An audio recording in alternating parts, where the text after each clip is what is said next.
Hi friends, good morning. இன்றைக்கி lunch box என்னென்னு பார்ப்போமா ஃப்ரெண்ட்ஸ். இன்றைக்கி சாதம் சூடாக பண்ணியிருக்கேன். இந்த பக்கம் காலிஃப்ளவர் கிரேவி பண்ணியிருக்கேன் ஃப்ரெண்ட்ஸ். இது பச்சைப்பயிறு முளை கட்டினது. அதனால் இது குழந்தைங்களுக்கு இந்த மாதிரி நீங்கள் கொடுத்து விடுங்க. டெய்லி ஏதாவது ஒரு பயிர் ஐட்டம் கொடுத்து விடுங்க, இல்லை நட்ஸ் இருந்தால் கொடுத்து விடுங்க. இன்றைக்கி பச்சைப்பயிறு கேட்டாங்க, அதனால் பச்சைப்பயிறு இன்றைக்கி பண்ணி கொடுத்துருக்கேன். இது அப்படியே முளைக்கட்டி 2 நாளாக வச்சாச்சு, அப்படியே முளைச்சிருச்சு. நல்லா ஹெல்த்தி குழந்தைங்களுக்கு. ஸோ அவ்வளோதான் ஃப்ரெண்ட்ஸ். இன்றைக்கி என்ன குழம்பு பண்ணியிருக்கேன்னா சாம்பார் தான் ஃப்ரெண்ட்ஸ் பண்ணியிருக்கேன். பாருங்கள் ஃப்ரெண்ட்ஸ், சாம்பார் பாசிப்பயிறு சாம்பார் ஊற்றி மிக்ஸ் பண்ணியாச்சு, காலிஃப்ளவர் கிரேவி பண்ணியாச்சு, பாசிப்பயிறு முளை கட்டினது. அவ்வளோதான் ஃப்ரெண்ட்ஸ், நம்மளோட லஞ்ச் பாக்ஸ் ஓவர்.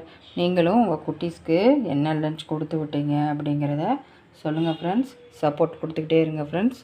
மறக்காமல் லைக் பண்ணுங்கள், ஷேர் பண்ணுங்கள், சப்ஸ்கிரைப் பண்ணுங்கள் ஃப்ரெண்ட்ஸ். நெக்ஸ்ட் வீடியோவில் பார்ப்போம். Bye friends.